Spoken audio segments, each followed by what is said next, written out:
Mathieu, j'espère que tu vas bien. Encore merci d'avoir accepté de venir. Aujourd'hui, je vais te poser quelques questions. Est-ce que ça te va et est-ce que tu es prêt? Bien sûr, avec plaisir. Déjà, merci de m'avoir contacté. C'est vraiment, franchement trop cool. Et je suis hâte que ça commence, ouais.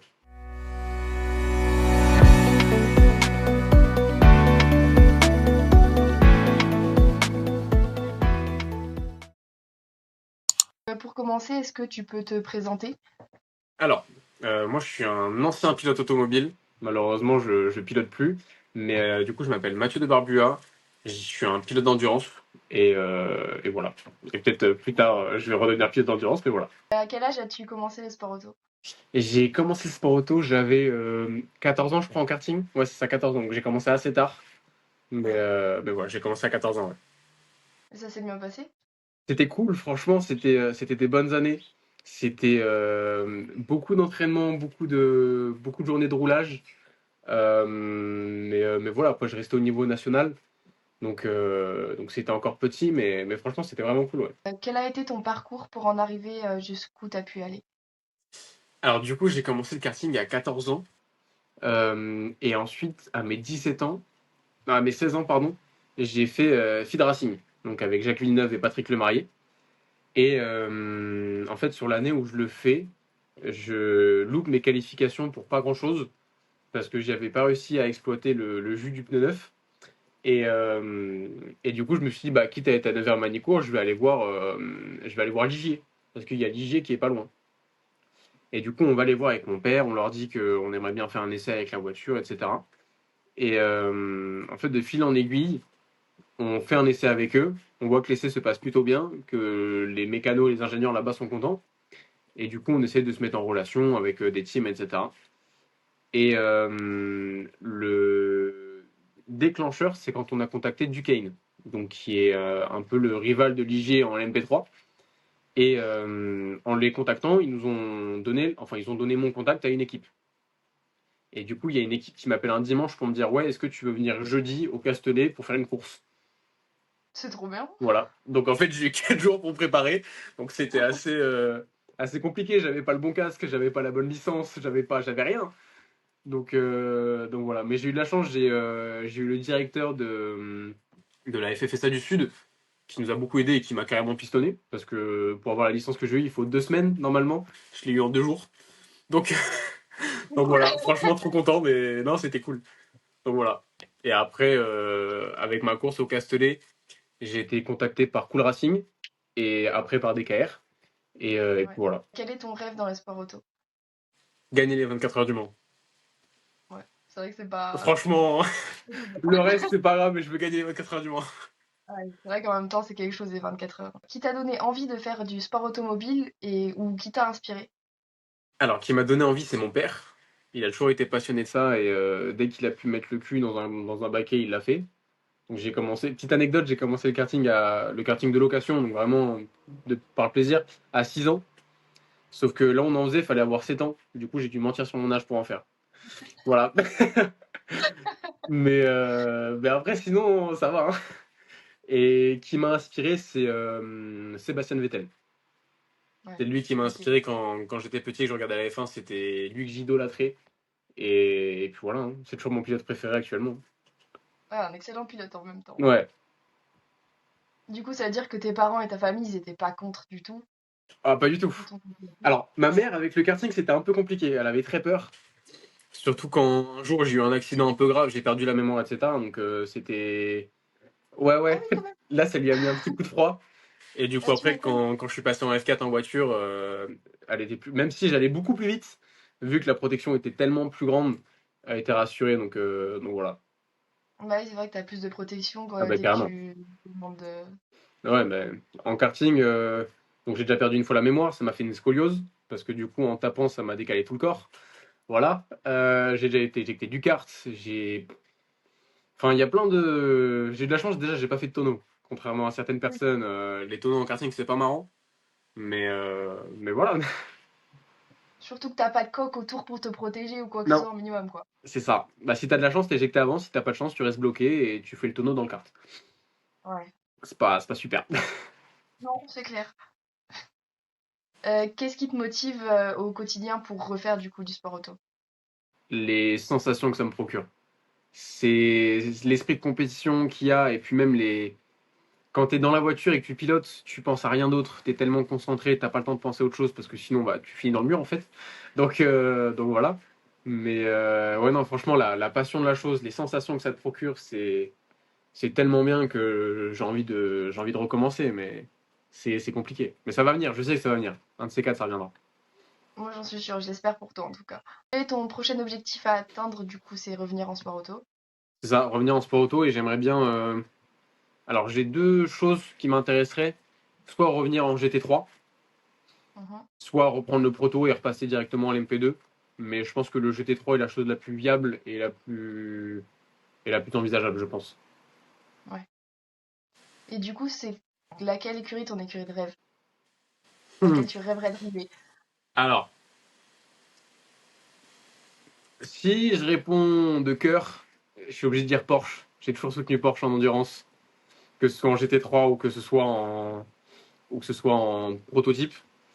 Ouais. Et si je suis réaliste et que j'ai envie de soutenir un peu mon pays, forcément on peut jouer au Alpine. Ouais. Mais c'est vrai que Porsche a une place particulière dans mon cœur quand même. Toujours le cœur qui passe C'est avant. ça. Quel pilote supportes-tu actuellement? Kevin Estre, bien sûr en endurance. Kevin Estre à 100%. Euh, et si on parle pour un plus grand public en F1, j'ai deux pilotes qui me plaisent beaucoup, c'est Piastri et Charles Leclerc. Ouais. Donc voilà, bien évidemment Gasly, mais français, Adjar, j'ai roulé avec lui en karting il y Ah, a trop bien. longtemps.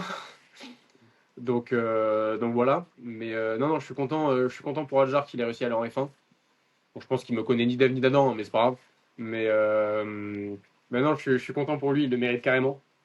Et puis voilà. Là, je suis content pour Piastri, il marche bien. Quand il est arrivé en F1, j'ai toujours dit qu'il battra Norris et qu'il sera champion du monde avant lui. Si ça se passe, je suis très heureux. J'adore Du Norris, coup, hein, tu penses que attention. Piastri sera champion du monde cette année? Ouais, c'est ça. Ouais. Donc bon. Je suis comme toi. J'adore Norris, hein, je dis pas le contraire, mais je sais pas, Piastri, quand il est arrivé en F1, je me suis dit, lui, il va aller loin. Oh, mais c'est clair, il a un talent. C'est Donc fou. bon. Et non, et puis là, il marche du tonnerre, franchement. Quel est le pilote de légende que tu préfères? Prost, Alain Prost. Le... Il est trop fort. C'est-à-dire que il avait une technique dans les réglages, il avait un feedback avec les ingénieurs qui était tellement incroyable qu'il a pu réaliser face à Ayrton Senna, qui était juste un dieu vivant. Honnêtement, il n'y a pas Ouais. de, il y a pas d'autre mot, le mec était trop fort. Et malgré ça, il a réussi à le battre plusieurs fois, etc. Donc non, franchement, Alain Prost, gros respect, très très fort. Est-ce que, en gros, le fait de commencer tard, ça change quelque chose dans le sport auto ou pas? Euh, D'après toi. Ça peut jouer. Ça peut jouer parce que du coup, je suis arrivé. J'ai commencé la compétition. En fait, j'avais des gosses qui. Ça faisait 7 ans qu'ils faisaient ça déjà. Donc, un petit retard. Un gros retard. Mais non, du coup, ça peut le faire. La preuve, j'ai réussi à m'en sortir. Mais il faut beaucoup rouler. La première année, j'ai fait 15 courses. La deuxième année, j'en ai fait entre 12 et 15 aussi. Donc, non, il n'y a pas de secret. Il faut beaucoup rouler. En karting, j'avais une équipe qui était raisonnable, c'est-à-dire que je pense qu'à l'année, je devais être à 15 000 euros, ce qui est déjà très cher. Mais contrairement aux autres qui mettent des 100 000, 200 000 euros, Ouais. en fait, j'avais pas l'équipement qui suivait, quoi. Mon châssis, en gros, mes châssis de karting, c'était ceux qui mettaient 100 ou 200 000 euros à l'année et qui, en fait, changeaient de châssis toutes les courses. Ben, moi, je récupérais leur Ouais. châssis à eux. Et voilà. Ensuite, on va passer à des questions un peu plus du coup sur le sport. Quelle catégorie de pilote es-tu? Est-ce que t'es bronze, silver, gold ou Alors, platinum? actuellement, je suis silver. Ok. Quand j'étais en endurance, j'étais bronze. Et ce qui m'a valu de faire tous les résultats que j'ai fait, parce que je pense que ce serait passé autrement si j'avais été silver.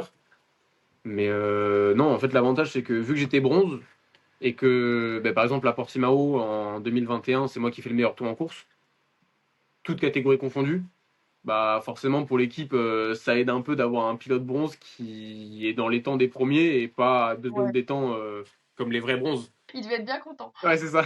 Qu'est-ce que tu fais comme entraînement pour te garder en forme? Alors là, actuellement, je viens d'ouvrir un restaurant avec mes parents. Du coup, j'ai plus trop le temps de m'entraîner. Là, du coup, ce que je fais, c'est que je fais un peu de poids de corps, je fais des pompes, des abdos. J'essaie de courir quand j'ai le temps, mais c'est vrai que c'est un peu compliqué. Donc vraiment, entraînement, poids de corps, quoi. Est-ce que tu fais de la préparation mentale ou pas? Parce que je sais que c'est tabou dans le monde du sport auto. Et j'en ai fait beaucoup. J'ai fait un sport-études, en fait, de ma seconde à ma terminale, j'ai fait un sport-études avec 3-2-1 Perform, qui est Ouais, un centre d'entraînement où, bah, par exemple, il y a Esteban Ocon, Laurent Boccolacci, il y a eu Sébastien Ogier, il y a eu des grands ouais. pilotes du Dakar, il y a beaucoup de monde là-bas. Donc j'ai eu la chance de faire 3 ans là-bas. Donc beaucoup d'entraînement physique, mental. Je faisais 4 heures de sport par jour à peu près. Donc voilà, c'était très très cool. Et puis je pense que c'est aussi pour ça que j'ai pu être aussi performant en sport auto, grâce à ce centre d'entraînement, parce que vraiment, quand tu arrives en course, en fait, tu es à l'aise, t'as pas de fatigue musculaire, t'as pas de fatigue mentale. J'ai passé tellement mon temps à m'entraîner que ça allait tout seul en fait. Comment ça se passe actuellement ta recherche de sponsors? C'est compliqué. Parce que là, du coup, ça fait depuis 2022 que j'ai pas fait de course automobile ou que j'ai pas touché une voiture de course. Ouais, Et déjà qu'à l'époque, en ayant gagné des courses, en ayant fait des meilleurs tours en course, les sponsors, c'était bah, zéro. Donc là, actuellement, on est toujours en train de rechercher, mais c'est tellement compliqué que j'ai l'impression que si c'est pas moi qui deviens riche, je pourrais jamais refaire du sport auto. ouais. Donc bon, j'essaye encore, hein. C'est compliqué, mais je perds pas espoir. Peut-être Oui, qu'un il jour, faut je tomberai persévérer. sur une rencontre qui fait du sport auto, qui est un gentleman driver et qui me dit bah viens faire une course avec moi et puis voilà. Quel a été le choix ou le moment le plus difficile de ta carrière? Euh, le moment le plus difficile, c'est quand j'ai compris que le sport auto, ça allait commencer à être compliqué en termes de budget. Ouais, C'est-à-dire que en 2022, j'ai fait la Zen Le Mans Series. Ça s'est pas bien passé. On a eu beaucoup de problèmes mécaniques. Bah, en fait, en gros, sur les 4 courses, on en a gagné une, alors qu'on ouais, aurait dû gagner les 3 premières. Donc, c'est-à-dire qu'à la première course, on est premier. On a 1 minute 30 d'avance au bout de 3h30 de course. Il restait 30 minutes. Et on a eu un problème avec l'électronique de la voiture. Du coup, on a dû abandonner. Voilà. oh non. Sur la deuxième course, pareil, on est premier. On a pris une grosse avance au début. C'est moi qui prenais les départs. Et puis après, mes coéquipiers ont continué à faire le taf. Et du coup, quand je suis monté dans la voiture la deuxième fois, j'ai eu un problème avec les pompes de haute pression. Et du coup, en fait, c'est-à-dire que pour tout ce qui était arrivée d'essence, etc., c'était une galère. Et du coup, Ouais, bah, on a dû rouler 5 secondes autour plus lentement pour pouvoir finir la course. Mais du coup, on finit septième au lieu de premier, alors qu'encore une fois, on avait ouais, un bon 45 secondes d'avance au bout de 2 heures de course. Donc on était ouais, tranquille, mais bon, voilà. Et après, donc on gagne la troisième. Et la dernière course, moi, je me fais rentrer dedans par une GT3. Ensuite, j'ai un de mes coéquipiers qui se fait rentrer dedans par une LMP2. Bon, voilà, la course était un peu compliqué. complexe. Mais ouais, non, voilà, c'est-à-dire que sans les problèmes des 2 premières courses, on aurait dû gagner le championnat. Et Ouais, en gagnant le championnat, on aurait une place pour participer aux 24 heures du Mans. Qu'on aurait revendu, parce que vu que l'année d'avant, on avait été champion au LMS en LMP3, on avait gagné le titre. Donc du coup, on avait déjà une place pour participer aux 24 heures du Mans. Et en fait, le but, c'était de financer les 24 heures du Mans avec bah, cette deuxième invitation, que ouais. malheureusement, on n'a pas gagné. Et du coup, bah, j'ai jamais pu faire les 24 heures du Mans avec DKR, comme c'était prévu. Et du coup, je pense que c'est là où ma carrière a pris le mauvais tournant.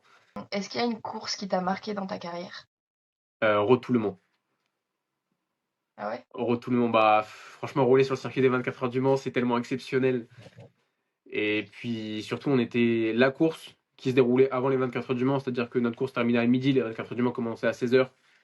Ouais. Non, vraiment, c'était exceptionnel de pouvoir participer à cette course-là et d'être dans cette atmosphère des 24 heures du Mans, c'était trop bien. Donc, si je pouvais refaire une course, ce serait celle-là, parce que le circuit des 24 heures du Mans, il est mythique. Oui, et comme du coup c'est le matin de la course, il y a déjà tout le monde pour Exactement, enfin, il y a déjà plein de c'est public. ça. Ça Non, aide. vraiment, vraiment incroyable. Depuis que t'es petit, pour l'instant, quel pilote a été ton plus grand rival? Euh, En karting, j'en ai toujours eu deux. C'était Lorenzo Sio et Pablo Ouais, Sarrazin. Donc Lorenzo qui actuellement fait toujours du karting, Pablo Il est en rallye, non? qui est en rallye, ouais, mais je sais plus en quelle catégorie il est. Je crois qu'il est soit en rallye 3, soit juste en dessous. Ouais, Mais ouais, du coup, lui, ça marche bien. Après, avec son père, forcément, il a beaucoup de contacts. Son père était ouais, un grand pilote. ouais. Donc voilà. Et, euh, et en endurance, j'ai pas assez roulé pour avoir un rival en particulier. Ouais. Donc voilà. Par contre, j'ai eu de la chance d'avoir un très bon coéquipier qui m'a tout appris. C'était Lorenz Orr. Il m'a beaucoup appris. Je pense que sans lui, j'aurais pas eu ce niveau-là non plus. Donc voilà. Franchement, une grosse chance d'avoir pu apprendre à ses côtés. Quel est le pilote avec qui tu t'entends le mieux? Euh, Bah alors du coup, il est dans le même cas que moi, c'est plus un pilote, mais Ouais, c'est Paul-Adrien Palot qui a fait de la F4 ouais. France, qui a fait de la F4 Espagne. Il était avec moi au sport études à 3D en perform, donc forcément je m'entends très bien avec lui, c'est un très bon ami. Mais il est dans le même cas que moi, il fait plus de sport auto à cause du budget. Donc voilà, mais je pense que ça reste lui, ouais. Quelle est ta meilleure anecdote dans le sport automobile? Euh, Ma meilleure anecdote. Hmm, c'est une bonne question ça. Euh, alors j'en ai une qui me met en valeur et une qui m'en met pas en valeur. Du coup, je vais dire les deux, comme ça au moins, comme ça, au moins, voilà. Celle qui met pas en valeur, c'est c'est même pas une anecdote, c'est juste une chose qui m'est arrivée, mais c'était à Spa-Francorchamps pendant la course. Euh, Ah non, j'en ai une mieux, pardon. Ok. À Monza, c'était ma première course en ELMS, en LMP3 du coup. Donc c'est moi qui ai pris le départ.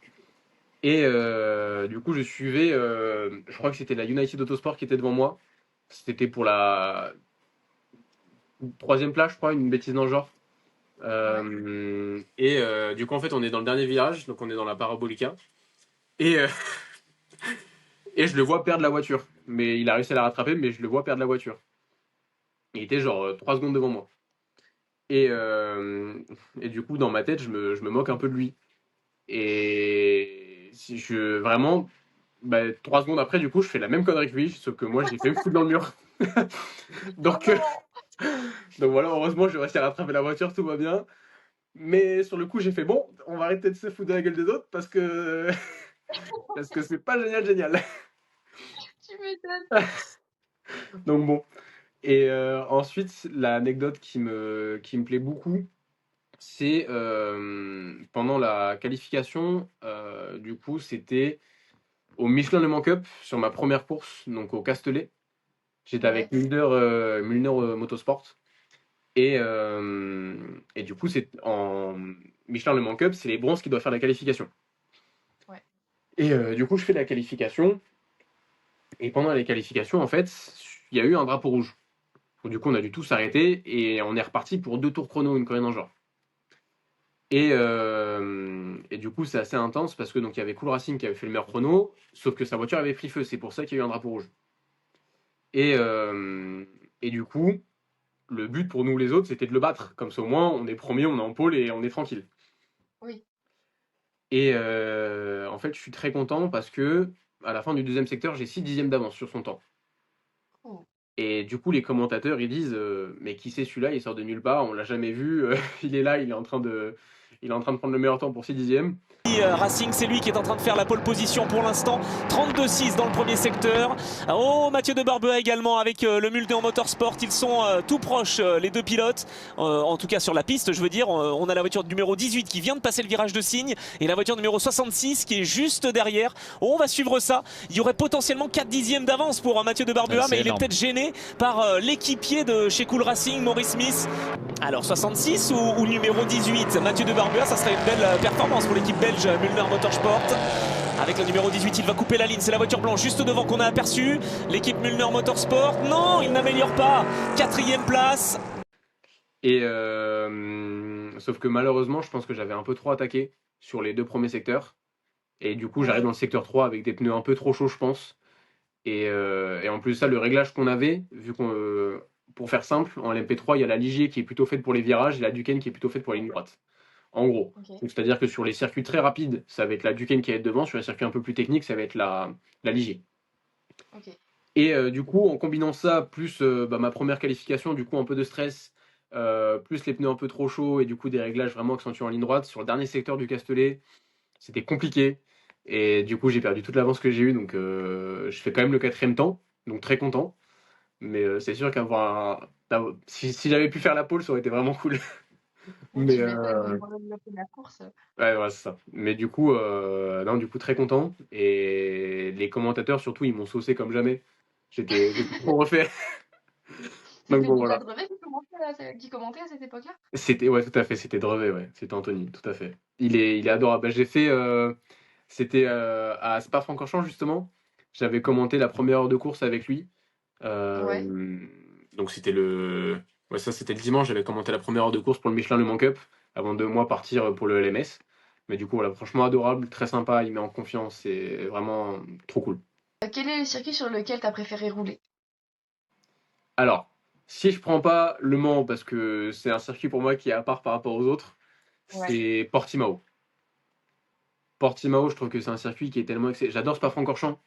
Je pense que la plupart des gens diront Spa-Francorchamps, mais j'ai tellement adoré Portimao avec les dévers qu'il y a. Il y a très peu de virages qui sont faciles à prendre là-bas. Donc, franchement, c'est un circuit qui est très technique et j'ai pris beaucoup de temps à rouler vite dessus. C'est-à-dire que, pour donner un ordre d'idée, le Raidillon à Spa-Francorchamps, j'ai pris 3 tours pour le passer à fond. Ouais. Le dernier virage de Portimao, j'ai pris 30 tours. Ah oui. Ouais. Alors que le dernier virage de Portimao, en soi, c'est juste un droite. Bon, il est à l'aveugle, mais c'est un droite qui passe à fond, franchement, sans aucun problème. Alors Ouais, que le mais Raidillon, t'as la pression, t'as un mur complet, tu vois rien au-dessus, t'as un mur qui a collé à gauche et t'en as un autre qui est pas très loin à droite non plus. Ouais. Donc voilà, mais je l'ai trouvé plus facile, entre guillemets. Et puis même le reste du circuit, je trouve que Portimao est plus technique. Et du coup, j'ai trouvé ça plus challengeant et donc j'ai pris plus de plaisir à rouler dessus, ouais. Vu que tu m'as dit que t'avais pas participé à Field Racing, t'as préféré rouler en Formule 4 ou en prototype? En prototype, tous les jours.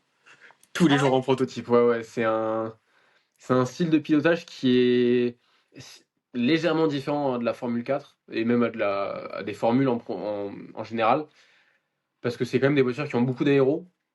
Par exemple, là, j'ai eu la chance de conduire une LMP2, c'est-à-dire que hormis une F1, il n'y a aucune voiture qui a plus d'appui aéro qu'une LMP2.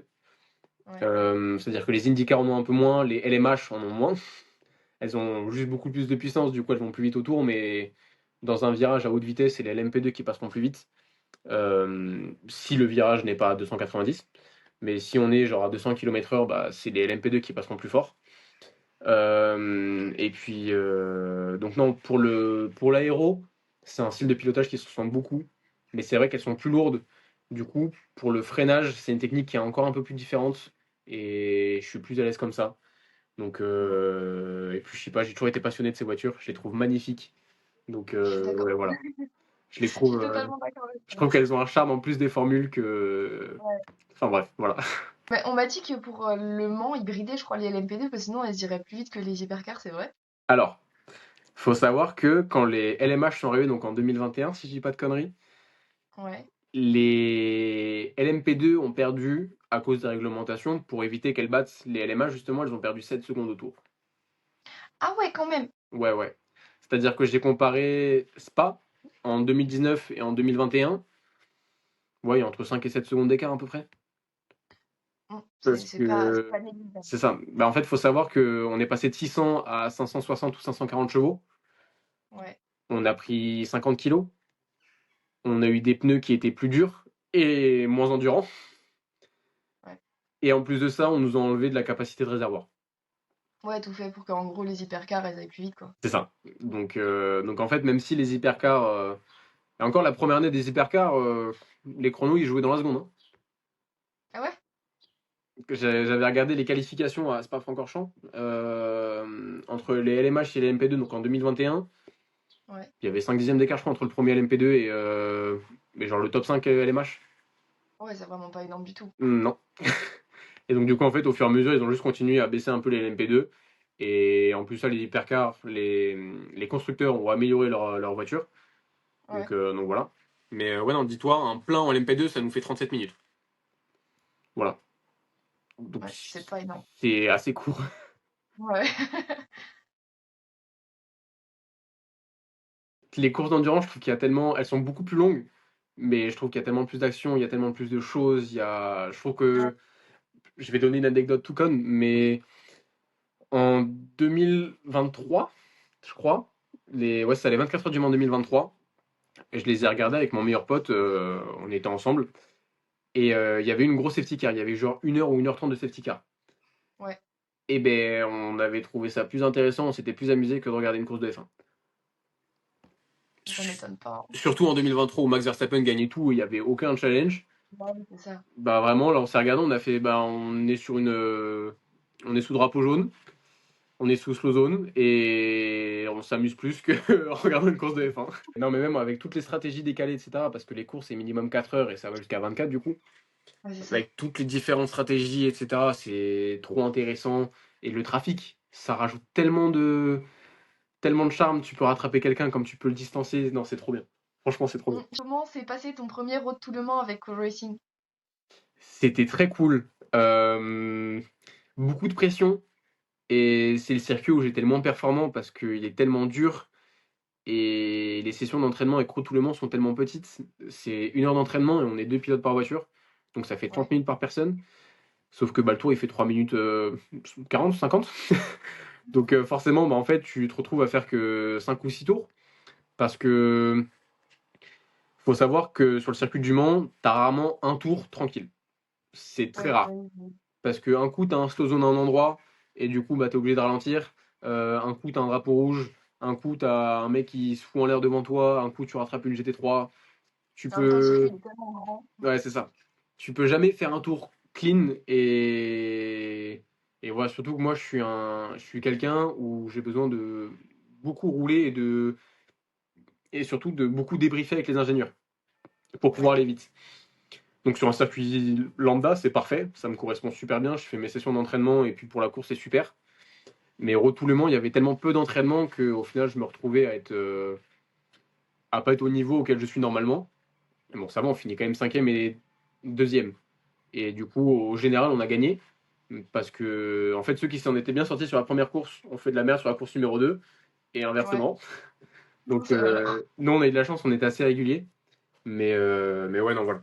Donc, c'est assez. Le Mans, c'est complexe comme circuit. C'est vraiment complexe. Ensuite, ton ascension, elle a été rapide parce que tu as dit DKR, ils t'ont contacté pour participer aux 4 heures de Monza en ELMS. C'est ça. Et du coup, c'est quoi ton meilleur souvenir de cette course? Waouh! Je pense que le meilleur, bah, forcément, la victoire. Mais. Parce que gagner ma première course en AMS, j'ai trouvé ça incroyable. Et puis, non, surtout, j'étais tellement heureux d'avoir gagné. Quand j'ai vu mes parents, j'étais à deux doigts de fondre en larmes. Parce que Ouais, j'ai eu de la chance, ils étaient avec moi sur la course.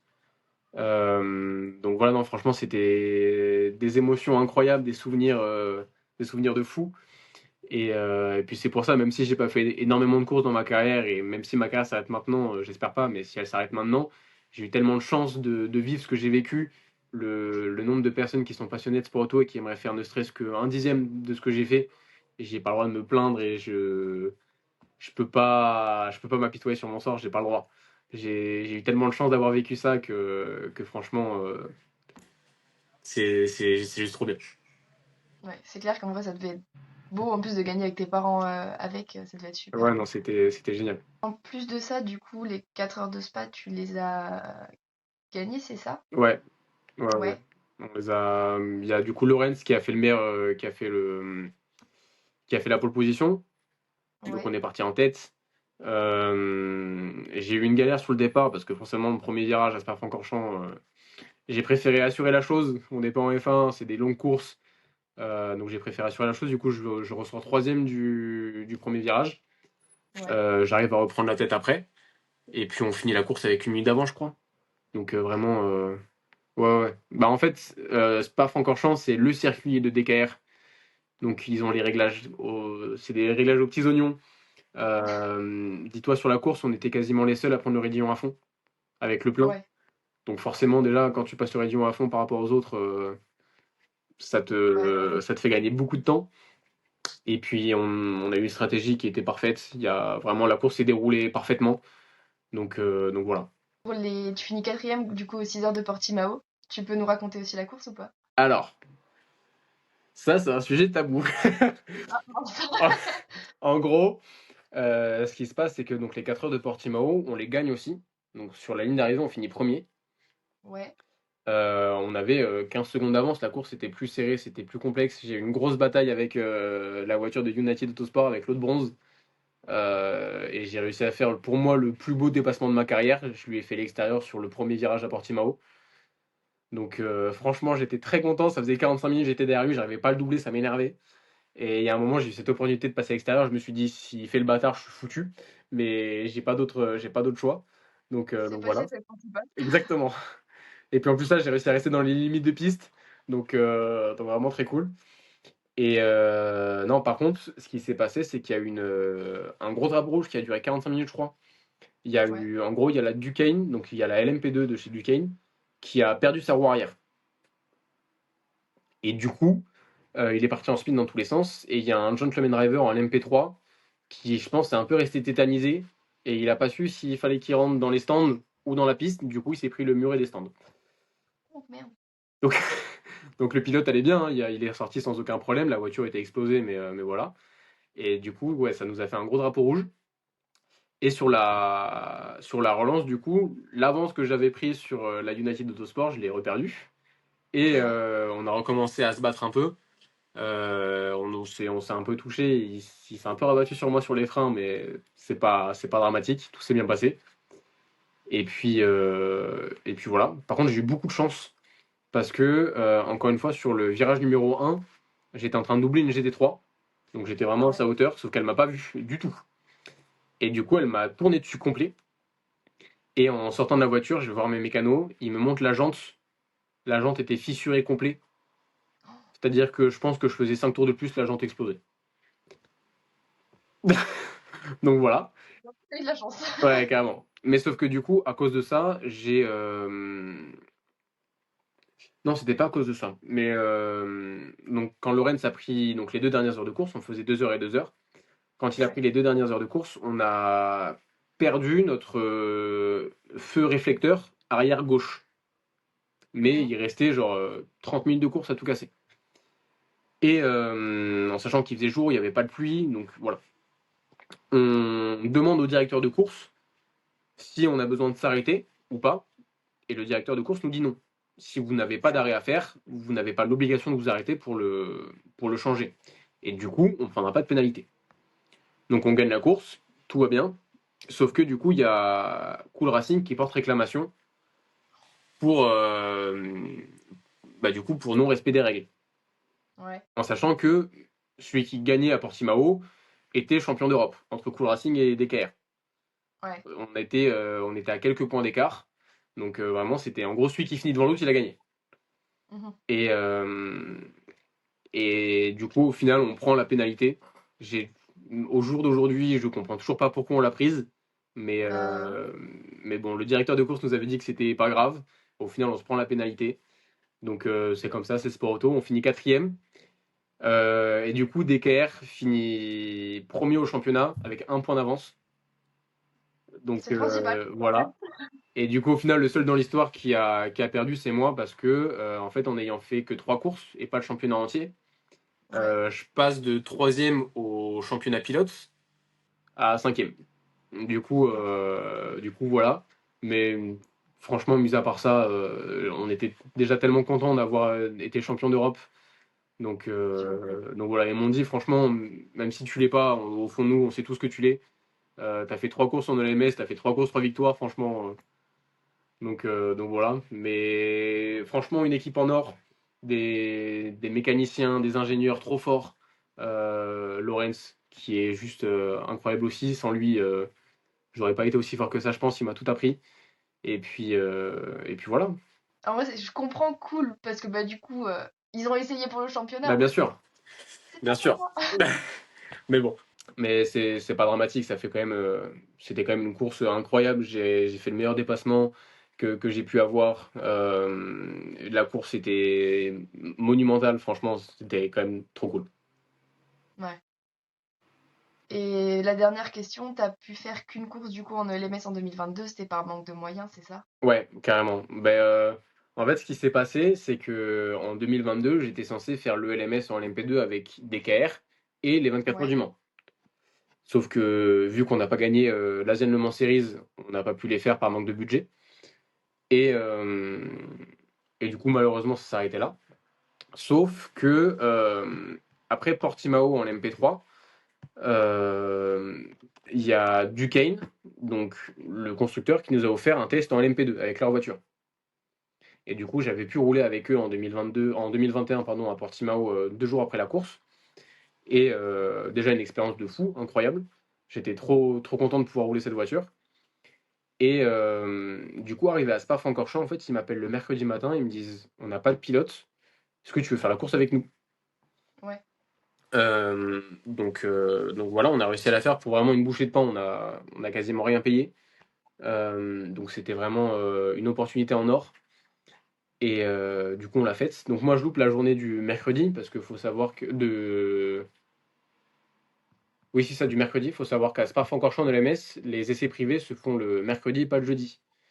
ouais, Et du coup, forcément, le mercredi, j'étais en France, parce qu'ils m'ont appelé le matin, et je suis arrivé que le soir au circuit. Et ensuite, le jeudi, c'était des interviews, des sessions d'autographes, etc.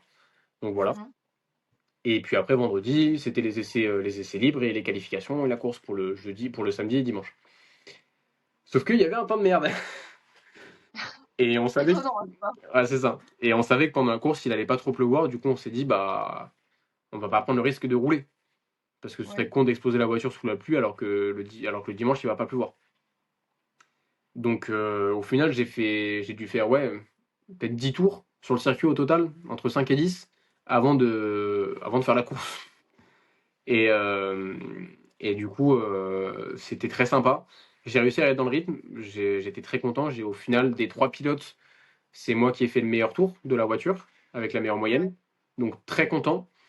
Après, je peux comparer qu'avec le troisième pilote, parce que le premier qui a pris le départ, c'était mi-pluie, mi-sec. Donc, c'était très compliqué au début. C'était un départ de course qui était vraiment, vraiment galère. ouais. Mais bon, au final, on finit 9e.